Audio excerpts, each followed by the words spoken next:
Bonsoir à toutes et à tous, bienvenue dans votre journal d'information en Lorraine. Nous sommes le mercredi 22 janvier, voici les titres. Des couettes et des oreillers made in France, l'entreprise Dodo de Saint-Avold continue à investir, à s'agrandir et à embaucher. Comment rester compétitif dans la conjoncture actuelle et sans délocaliser? Réponse dans ce journal. Parcourir la France à pied, c'est le projet un peu fou d'une famille originaire de Moselle et habitant le sud de la France. Ils viennent de faire étape dans leur famille à Osny. Nous les avons rencontrés à l'heure du départ. Gros plan ce soir sur le travail photographique de Denis Darzac. L'artiste invite à réfléchir sur la notion d'individu et d'exclusion sociale. Il expose actuellement dans la galerie de l'Arsenal.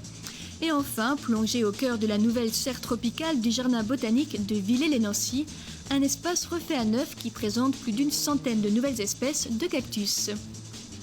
Et on commence donc par l'économie. Le leader européen de couettes et oreillers se trouve à Saint-Avold. L'usine Dodo, c'est plus de 75 ans d'expérience et on peut dire que la société mosellane ne connaît pas la crise. L'entreprise vient d'accroître sa superficie et projette une quarantaine d'embauches. Preuve que le Made in France peut donc faire recette. Explication d'Oriane Vallot. Voilà, donc nous nous trouvons maintenant dans ce nouveau pôle logistique qui a été inauguré lundi dernier. Un nouvel entrepôt de 15 000 m² qui vient confirmer le succès grandissant de Dodo. Un pôle logistique dont l'acquisition a été facilitée par les élus locaux car il permettra à terme l'embauche d'une quarantaine de salariés en plus sur le secteur. Et dans cette zone sinistrée, aux 14% de chômage, autant dire que la société est appréciée. Donner la possibilité à une entreprise comme Dodo de rester locale, c'est donner la possibilité de continuer à exercer de la croissance locale et donner de l'emploi local. Car avec le site de production de Saint-Avold, Dodo, ce sont 350 emplois, dont 90% de la force vive est issue du bassin mosellan. Et là où d'autres entreprises ont choisi la délocalisation, le leader européen de la couette et des oreillers propose une fabrication 100% française.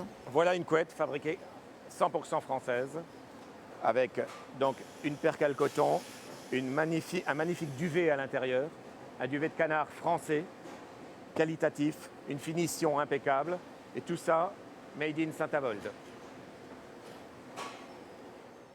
Historiquement, l'entreprise a été créée sur la commune il y a 77 ans. Aujourd'hui, le groupe aux 4 sites français pèse 91 millions d'euros.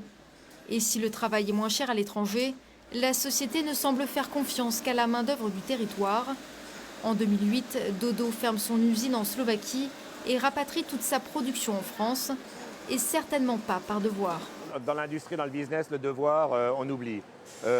On résiste parce qu'on a un vrai savoir-faire, on a énormément innové, on a énormément investi dans les nouvelles machines.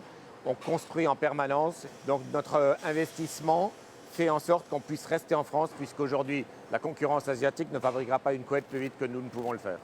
Ici, une couette est conçue en 30 secondes et chaque jour sortent de l'usine 25 000 oreillers et 20 000 couettes estampillées Dodo.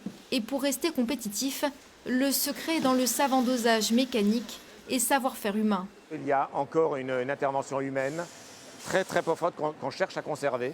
Et tout le contrôle est fait manuellement.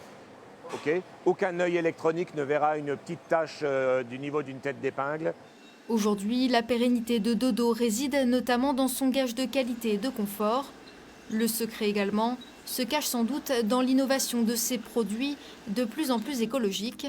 Certaines fibres utilisées par exemple sont issues du recyclage de bouteilles. C'est officiel, Nadine Moreau